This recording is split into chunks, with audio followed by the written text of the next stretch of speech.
All right, P.A.S. report listeners, the holiday season is here. Why not make your life easy and choose Design It Yourself gift baskets? Whether it's a gift for that special someone, family, friends, employees, corporate clients, you don't have to rack your brain anymore. These gift baskets are perfect for any person. At designityourselfgiftbaskets.com, gift baskets can be fully customizable, or you can choose hundreds of pre-arranged gift baskets.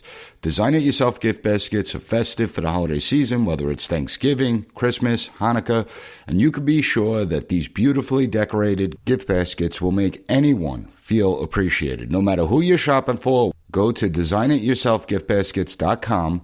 And best of all, you get to save money. P.A.S. report listeners can get 10% off your order using code P.A.S. at checkout. So go to DIYGB.com, find the perfect gift this holiday season, and use coupon code P.A.S. at checkout to get 10% off today. Welcome to the P.A.S. Report Weekly Roundup Podcast. The P.A.S. Report provides an honest analysis on the critical issues that matter to you without the biased media filters. Here's your host, Professor Nicholas Giordano. What's up, everyone? Welcome to the P.A.S. Report Podcast. As your host, Nick Giordano, I hope everyone had a great weekend out there. And I cannot believe it's December, the full swing of Christmas, Hanukkah, it's here. A lot of us are in holiday mode, right? And I got 3 weeks to go in this semester, and then I am done. I get a nice little break. See, being a college professor, greatest profession on earth, I swear. And to me, this is the best time of year. It's a time where we get to reevaluate what's really important to us in life, what really makes us happy. It's not about all the stuff. It's about seeing the smiles on the faces of those we care about, especially our children. But it's also a time to give us hope. With everything going on, we need that now more than ever. We need it more than we have in a long time. For far too long, many of us had our priorities backwards. And it's not like it was intentional. It wasn't. It was a societal thing. We were told that the more stuff we acquire, the more successful we are. And the more successful we are, the happier we'll be. We now have that stuff, right? We have more than any previous generation before us. Even if you're on the lowest socioeconomic scale, you have more today than a middle-class family from the 1950s. And we were told that this stuff will bring us happiness, but it turns out that's not really true. In fact, while we have more stuff today, mental health issues like anxiety and depression are through the roof. There's a sense of hopelessness out there. So what happened? Well, it's easy. In the never-ending push for more stuff, we lost sight of what's important. We turned our backs on faith, and we didn't become happier. Instead, we became more miserable. We fell into a sense of hopelessness. Well, my guest today never turned her back on faith, and she has written an inspirational book that shows why faith is important in society. Harris Faulkner is going to join me today to discuss her #1 New York Times bestseller, Faith Still Moves Mountains, Miraculous Stories of the Healing Power of Prayer. Too many have tried to push faith out of a public square, and as we all can see, it hasn't improved our society one bit. I could easily argue that it's made things a hell of a lot worse and is one of the main drivers behind the decline that we are witnessing today throughout our society. See, as human beings, if you remove faith from our lives, something else is going to replace it, whether it be the turn towards government, whether it's social media, some other toxic vice, something is going to replace that void. It's why I think Harris Faulkner's book is so important during this period of time. It shows that there are some things that are so much bigger than the everyday grind, that there are powerful forces out there, and I'm looking forward to this conversation. Before I jump in, subscribe to the podcast so you never miss an episode, and if you find the show informative, please share it with your family and friends, and I want to hear what you think, so write a review on Apple Podcasts or drop me an email, podcast@pasreport.com. Now, I want to welcome Harris Faulkner to the PAS Report, author of Faith Still Moves Mountains. Congratulations on this book becoming a #1 bestseller on the New York Times list. Harris, welcome to the program. How are you today? Oh my gosh, I am blessed to be with you this morning. I'm so excited to talk about Faith Still Moves Mountains, but also just to spend some time with you, Nick. Well, I'm glad you could be here, and congratulations. I mean, your book rocketed up to the top of the New York Times bestseller list, and it shows that people still gravitate towards faith. There is hope out there. What gave you the inspiration to write this book? Well, it is kind of what you're talking about as the backdrop. It's the fact that people are wondering what they can do in their lives right now for an uplift. You know, they see all of the challenges that we're facing as a nation, as individuals coming in and out of a pandemic. And, it's tough too, because a lot of people are financially hurting. And then all of that, plus the normal stuff that happens, divorce, sickness, outside of COVID, just the normal things in life, and wanting to move up in your career and finding out you didn't get that position. I mean, everything that goes on that you think, okay, this is a storm in my life, and I just want to navigate this, and I want to believe that there is a way for God to intervene in my life. Gallup actually looked at this scientifically and has been doing so since 1944, Nick. They've looked at whether or not people believe in God. And, you know, for decades, we believed it a very high percentage, close to 100%. That is sort of slipping. But the point that's really slipped, only 40% in this country now believe that God intervenes in our lives, that he actually listens to our prayers or hears them and acts upon them. And some of that is because we have become such a, you know, technological and what I call the Pop-Tart generations here in America, where we just want everything so quick. And God has his timing and he has his plan, and he does hear our prayers. And what I love about this book is I'm a journalist. The divine assignment, as I have coined on my life, is to be a witness. And so I tell the stories of people who are doing amazing things through their faith by opening themselves up to God and the power of prayer. And then he leans back in and does miracles, performs miracles. And they can be little, they can be huge, but it's in his timing. And it's all based on scripture. People talking about what they read when they were dealing with addiction, drug addiction, and depression. What part of the Bible spoke to them? I mean, it really is not just inspirational, but instructional for people. You know, where do you get started? And how do you navigate whatever season that you're in? Because we're all in a different place. And all you have to do is begin to pray.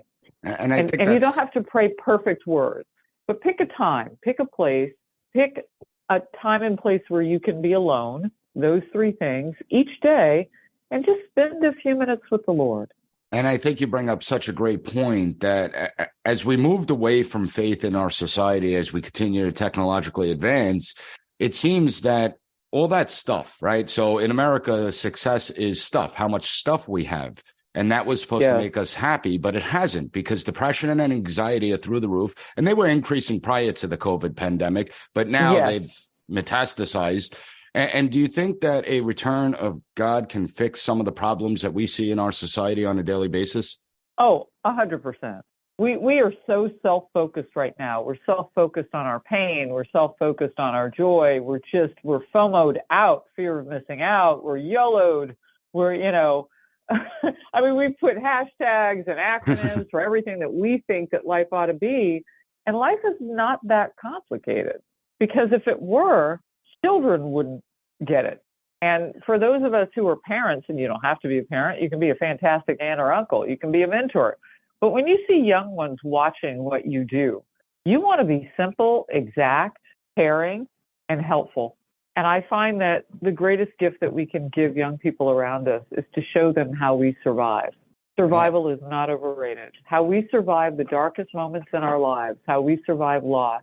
And what I show my children is prayer. And speaking of children, I think this is a really difficult time for a lot of kids. I mean, we look at, I think adults don't look at what children have been through for the last 3 years with the coronavirus and how it's impacted them and the social isolation that's taken place. How do you think we begin to fix the problems that essentially we created in our children, an entire generation that, you know, went to remote learning? I've been teaching for almost 20 years.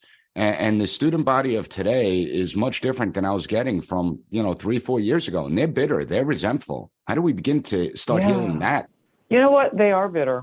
And they're bitter in part because they thought that we knew what we were doing as adults. And we put them in a position where they couldn't move.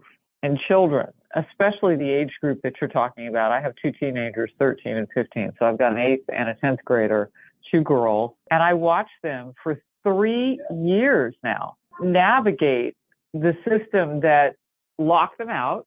When they were allowed to come back into society, it was only on a device. Their social skills have atrophied. Their ability to make eye contact and to feel loved is damaged. Now, I'm not saying every child across the board, but so much so that the damage has become an educational distraction. Look at that national report card that came out 3 weeks ago. I mean, our children have a learning gap that they may never get over if we don't work right now to fix it. So they're trusting us to lead them. And you know what I hear?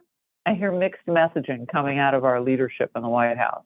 I hear mixed messaging coming out of teachers' unions about what it's going to take to get kids to catch up. Yet none of them, I haven't seen not one professional educator, not one of these unions suggests, you know what, we need a full summer of learning. We need to tell our teachers that we're going to boost them so that they can be in the classroom in person and give extra. I know it means people will have to cancel vacations, but what are our priorities right now? We don't act like they're our children.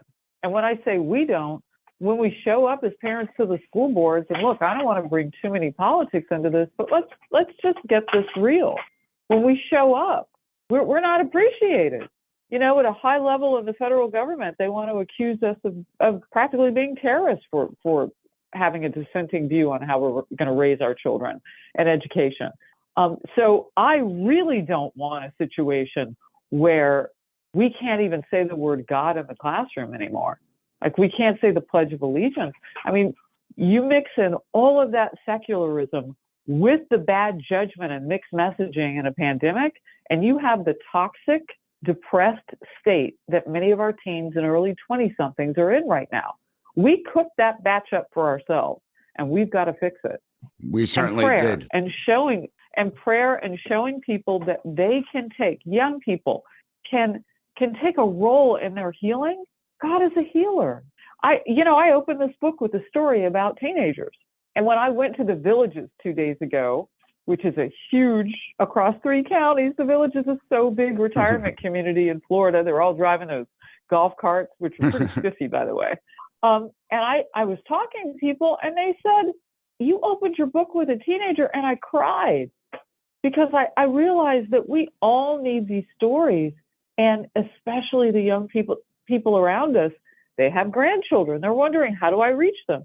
They have them read that first chapter. It's called Amen.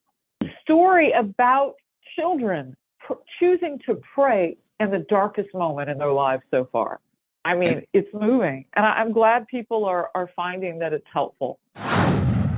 Let's face it, in our busy lives, we don't eat enough fruits and vegetables. In fact, according to the CDC, only 1 in 10 Americans are eating the recommended daily amount of fruits and vegetables each day, missing out on essential vitamins, minerals, fibers, and antioxidants. And that's where Balance in Nature comes in. Balance in Nature sources only the best produce, free from pesticides, heavy metals, and harmful bacteria. And Balance in Nature is the best fruit and vegetable product on the market. They use only fresh, whole fruits and vegetables inside each capsule. They don't use any GMOs, fillers, binding agents, or preservatives of any kind. I would never endorse a product that I don't use myself, and since using Balance in Nature, I feel more alert, I have more energy, my focus is sharper, and I feel great. Live life to the fullest and choose Balance in Nature. P.A.S. Report listeners can get 35% off the first preferred order. Start getting the recommended daily amount of fruits and vegetables you need by using code PAS at balanceofnature.com. Not only is it moving, it's powerful. It's a powerful message that you're bringing forth. And I look at the education system. I don't look at it as a Republican or Democrat thing, because Democrat children and Republican children have to go through this education system. So it's failing everyone 100%. equally. And so that's why I think it rises above politics. Even when we talk about the teachers union and how they turn their backs on the students for 2 years, I don't think that's political. I think that's just a fact. And I always advocated we should have just left kids back, get rid of that year and let them start over, because they're falling further and further behind. But in your book, you're in the media. Every time I watch the news, which is pretty much constant, media tends to focus on the negative. And that's the main top stories of things that are going wrong. It's what brings in viewers. And I think that your message in Faith Still Moves Mountains is so powerful with individual stories that show hope to the people. What did you find most out of all the stories in the book? What was the one that piqued your interest the most? Well, there were some things that I didn't know that I didn't know. For instance, I didn't know how much into faith one of the most famous generals in American history was, and that was General George S. Patton. I didn't realize that he was very close to more than one chaplain. And right before the Battle of the Bulge, and the world is different because of that war and because of those battles. He needed a prayer. He needed a certain prayer. And then when I started to really dig down into the research of that, and I'm attracted to warriors in the Bible because I was raised by a warrior, a combat pilot. And my mom and I lived on military bases all over the country and outside the country. We were at Stuttgart, Germany when Dad was fighting his first tour in Vietnam. So I've always been attracted to this notion that service is so close to God, because that's what I was surrounded by. My father said, we're measured by the service that we provide our fellow men and women. And so you'll find many warriors pray. And I'm very disturbed that right now the military wants to litigate and legislate whether or not our men and women can pray. And my dad used to say, he was a lieutenant colonel, he led a lot of people. He said, how can I take people into battle and ask them to risk their lives for every hour of a day, for I don't know how long the deployment will be, without not just allowing them to, but encouraging them to find a connection with a higher power, to feel loved by an entity that doesn't judge you based on what you look like and how you talk, so on and so forth, but is unconditional in love for you. How do I ask people to sacrifice if they don't know about the ultimate sacrifice that Jesus made? And my dad would say, it's not my job to prophesy. And I agree with him about mine. I'm a witness. I've been called to be a witness. I tell other people's stories by trade. But when people ask me, Harris Faulkner, what gets you through the darkest moments when you're covering the tragedies that you cover in the news, and when you go to those scenes to cover them in person, I tell them I pray. Look, we know a lot of things about a lot of people, Nick. If the least of which is that my foundational power comes from my faith in God, well, I want to tell everybody, because don't we know who's cheating on who and who's doing this that they shouldn't be doing and all of that. So I think we're in a place right now where people have some decisions to make. And the next time that we are faced with anything like that pandemic, and we let them close the churches, but leave the weed dispensaries and to-go alcohol shops open, we need to check some people. I because agree with this is what comes out of dropping what works. I managed to get through the pandemic without over drinking. I didn't need to-go alcohol. I didn't need anybody dropping that off at my house. Now, everybody's different. But what are we fighting with right now? We're fighting with drug addiction and alcoholism coming out of that pandemic, and a whole lot of depression. That's not an accident. That's not a coincidence. And it was great that churches could offer online. I've been talking with pastors. I'm visiting the First Baptist Church of Dallas on December 18th, a mega church. We're going to do a big book signing and Q&A event there, and talk about where we are in faith and where people really want to be with it, because God starts in any season in your life. So get started now. But we have some things we have to be honest with ourselves about, no matter how you worship. It doesn't matter if you go to church every Sunday. If you feel like you can't get there, don't let that be your excuse for not being a good person, for not treating others the way you want to be treated. When you say you're going to pray for somebody, pray. Lift their name up.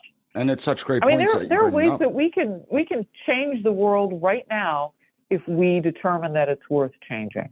And the message is so simple. It's so clear. It's so obvious. What concerns me and is the fact how you have a lot of people that try and shame those with faith. And we've seen this grow in society, that people are afraid to speak up. And we had, governments dictate when, where, and how you can practice your faith during the COVID pandemic. And we still have seen attendance, it still hasn't recovered. And that's the concern I have. So last question, do you think that we're going to return to our roots, to the core foundations that this country was built on, understanding the importance of faith within society, that faith is what gives you hope, that the answer isn't necessarily always government, that there's something much bigger out there? Do I believe that? Yes. But it doesn't happen on its own, Nick. We have to make that happen. We have to begin to pray for this country. I led a prayer circle at a book signing at Barnes & Noble this week. And I always say to the readers who have come to have me sign their books that the greatest gift that we'll give each other this Christmas is the gift of faith. So I'm honored to be part of that journey via Faith Still Moves Mountains. And so I use that time with them to raise our hands, to hold our hands, and then raise our hands into the air. And we'll call out names that people give us who need a special prayer. And we'll spend a few minutes at that book signing several times. I do this across 2 hours. And one gentleman at the one on Wednesday in the Villages of Florida said, America, that's the name I call out, America. And we prayed for our country. It won't happen in a vacuum, and it won't happen without us changing it. But yes, I do believe that we can go forward and be better than ever and be a country that is yoked together by faith, the power of prayer, and the love and service that we can give each other. I do believe, but we have to participate in that journey. I don't think you're just participating. I think that you're partly leading the journey, and I appreciate all that you do. And I want to thank you for taking the time out to speak to the audience about it. Thank you, Nick. And I want to say how important it is that you are spending time with young people and that you expose them to the things that matter. God bless you for doing that. Thank you for letting me talk about Faith Still Moves Mountains today. And it is because of you and so many others who keep that pure love from God talked about and walked in your faith walk that will take us forward. I'm so excited to be on this journey with you. Take care, Nick, and happy holidays to you. Merry Christmas. Merry Christmas to you and Happy New Year. And your message is so important. So I'm so glad you wrote this book. It's a good time for people to pick it up as a Christmas gift. Take care. I love that conversation. A lot of times I focus on the doom and gloom, and it's because that's the nature of the beast. But it's always good to remind ourselves that there is so much more going on. And throughout all of the struggles that we may face, there are so many reasons to be appreciative and hopeful. Make sure to check out Harris Faulkner's New York Times bestseller, Faith Still Moves Mountains. Be sure to follow work. I have all the links up at the P.A.S. Report website, PASreport.com. And I told you last week that I was going to cover an issue that gets hardly any attention. I'll be talking about that on Wednesday, so you won't want to miss this episode. As always, please share this episode with your family, friends, and on social media. If you find the podcast informative, please give the P.A.S. Report a 5-star rating and write a review on Apple Podcasts. You could also give a 5-star rating and write a review on Amazon's Audible.